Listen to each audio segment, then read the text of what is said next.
오늘의 말씀입니다. 제5처소 구레네 사람 시몬이 진 십자가. 오늘 본문은 마태복음 27장 32절에서 38절까지의 말씀입니다. 성경에는 예상치 못한 황당한 일을 당한 사람들이 있습니다.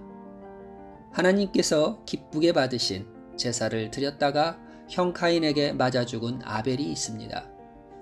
남편이라는 자들이 자기가 살겠다고 자매라고 말하며 타인에게 내놓음을 당한 아내들 사라와 리브가가 있습니다. 미워하는 줄은 알았지만 형들에게 버림받고 생명의 위협까지 당했던 요셉입니다. 그런데 예수님이 걸어가신 고난의 길, 십자가의 길에도 이런 사람이 있었습니다. 본문을 함께 묵상하시겠습니다. 나가다가 시몬이란 구레네 사람을 만나매 그에게 예수의 십자가를 억지로 지워가게 하였더니 골고다 즉 해골의 곳이라는 곳에 이르러 쓸개탄 포도주를 예수께 주어 마시게 하려 하였더니 예수께서 맛보시고 마시고자 하지 아니하시더라. 그들이 예수를 십자가에 못 박은 후에 그 옷을 제비 뽑아 나누고 거기에 앉아 지키더라. 그 머리 위에 이는 유대인의 왕 예수라 쓴 죄패를 붙였더라. 이때 예수와 함께 강도 둘이 십자가에 못 박히니 하나는 우편에 하나는 좌편에 있더라. 아멘. 비아 돌로사를 기념하는 14개의 장소에는 예수님께서 십자가를 지고 가시다가 쓰러진 장소들이 있습니다. 제3처소, 7처소, 9처소인데 십자가를 지고 골고다로 가는 언덕길은 채찍 맞아 찢어진 몸과 머리에 쓴 가시관에 피를 흘리신 예수님께 너무나 힘들고 고통스러운 길이었습니다. 로마의 법이 십자가에 달릴 죄인은 자기 십자가를 지고 가야만 했기에 찢기신 육체로 무거운 십자가를 감당하는 것은 너무 힘겨웠습니다. 그래서 예수님은 십자가를 매다가 끌다가 넘어지고 또 넘어졌습니다. 그때 로마 군인의 눈에 한 사람이 보였습니다.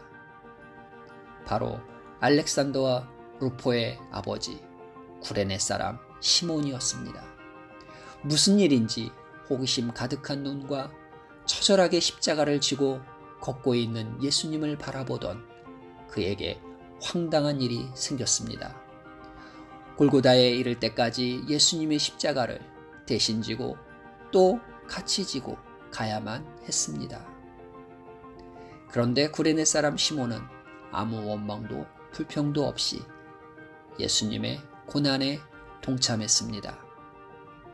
물론 그는 로마 군인들의 갑작스럽고 이 황당한 명령을 거역할 수는 없었습니다. 당시 심한 매질에 거의 기진한 예수님은 넘어지고 쓰러지기를 반복했습니다. 그래서 시몬은 이 무거운 십자가를 대신 지기도 하고 때로는 함께 어깨를 맞대고 지면서 예수님과 함께 걸었습니다. 그는 억지로라도 십자가를 지고 피 흘리며 걸어가신 주님의 모습을 누구보다 생생하게 옆에서 목격할 수 있었습니다. 억지로라고는 하지만 예수님의 십자가를 함께 메고 함께 걸었다는 것이 왠지 부럽기만 한 축복으로 다가옵니다. 그런데 그가 한 일은 골고다 거기까지였습니다.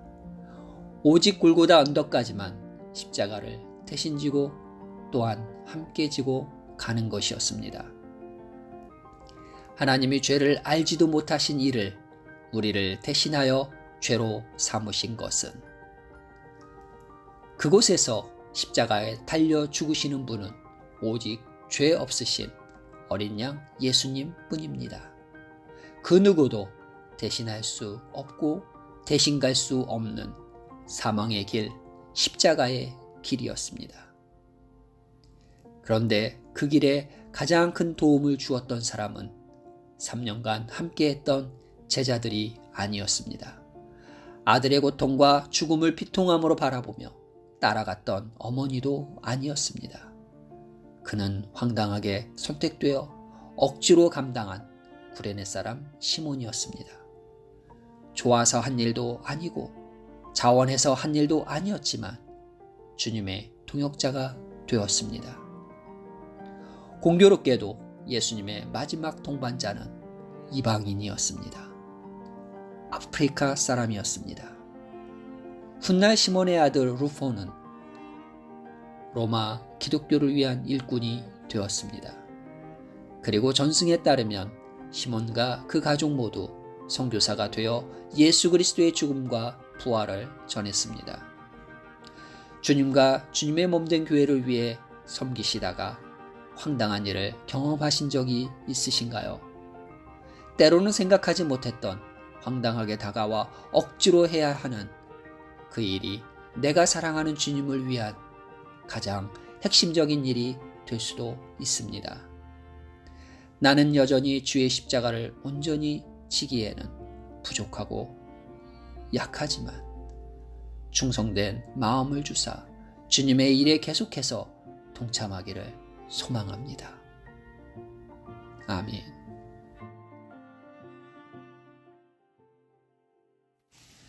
함께 기도하시겠습니다. 수고하고 무거운 짐진 자들아 다 내게로 오라. 내가 너희를 쉬게 하리니 나는 마음이 온유하고 겸손하니 나의 멍에를 메고 내게 배우라. 그리하면 너희 마음이 쉼을 얻으리니 이는 내 멍에는 쉽고 내 짐은 가벼움이라 하시니라. 아멘. 수고하고 무거운 짐진 자들아 다 내게로 오라고 말씀하신 주님, 주님께 나아갑니다. 우리의 영과 육이 주님 안에서 쉼을 얻게 하시고 어느 때이든 주의 능력과 힘을 공급받게 하옵소서. 고난주간에 주님의 십자가를 묵상하며 모든 일상에서 말씀과 기도로 나아갑니다. 마지막 때에 끝까지 주님의 십자가의 길을 따르는 성도들이 되게 하옵소서. 주님의 마음을 본받기 원합니다. 주님의 온유와 겸손을 배우고 가르치며 모든 삶의 영역에서 죽기까지 순종하시고 사랑으로 섬기신 주님의 삶을 살아내게 하옵소서. 세계적으로 확산이 멈추지 않는 코로나19로 어려운 때를 보내며 기도합니다. 악한 상황에서도 구원을 계획하시고 행하시는 사랑의 하나님, 인간의 부패와 부주의와 실수와 음모와 완악함과 자연을 거슬러 황폐화시킨 모든 문제 때문에 생긴 질병입니다. 이 질병을 통하여 높아진 인간들을 겸손케 하시고 인간이 가진 부패와 죄인됨을 바라보게 하시고 하나님의 은혜가 아니라면 구원받을 수 없는 죄인이며 연약한 존재임을 깨닫게 하사 창조주 하나님께 돌아오게 하시는 하나님의 뜻이 있음을 알기에 감사와 찬양을 드립니다. 코로나 너머에 계시는 하나님, 모든 상황 위에 계신 하나님, 날마다 확진자가 더해지고 날마다 이 질병으로 죽어가는 사람들이 더해지는 이 상황에서 하나님의 백성들은 더 주님을 바라며 구하게 하옵소서. 또한 세상은 하나님의 영광을 보게 하시고 하나님의 살아계심을 체험하게 하시며 하나님을 두려워하고 경외하는 자들로 회복되게 은혜를 베풀어 주옵소서. 이때를 위하여 남겨놓으신 구루터기와 같은 신실한 성도들을 통해 이웃을 사랑하고 고통받는 자들을 도우며 섬기는 자들로 사용하여 주옵소서. 그리고 매일 감염의 위험 앞에서 생명을 들여 수고하는 의료진에게 힘과 지혜를 주옵소서. 전 세계 모든 교회와 성도들과 함께 하시고 저들을 붙잡아 주셔서 낙담하거나 좌절하지 않고 세상 사람들처럼 두려워하지 않게 하옵소서. 십자가의 길이 패배의 길이 아니라 승리의 길이 되었던 것처럼 오늘 성도들이 당하는 환난에서도 날마다 주님의 사랑을 전하고 나누는 승리의 삶을 누리도록 은혜를 더하여 주옵소서. 우리 교회는 만민이 기도하는 집이며 주님께서 친히 머리가 되신 복된 교회입니다. 함께 모이지는 못하지만 예배가 살아있고 주님을 경외하는 교회와 성도가 되게 하여 주옵소서. 고난주간을 통해 주님의 십자가 고난을 묵상하며 부활 신앙으로 날마다 새롭게 하옵소서. 우리의 자녀들에게 믿음의 본질과 믿음의 삶을 가르치게 하시고 믿음의 본을 보이는 삶이 되게 하옵소서. 자녀들은 게임이나 인터넷이 아니라 말씀과 기도로 환난의 때를 승리하는 세대가 되도록 저들을 도와주옵소서. 코로나와 그 어떤 질병에서도 보호하사 한 영혼도 아프거나 상하지 아니하도록 지켜 주시옵소서. 악화되는 경제난으로 재정적 어려움이 생기지 않도록 주의 백성들을 지켜 주옵소서. 예수님의 이름으로 기도드렸습니다. 아멘.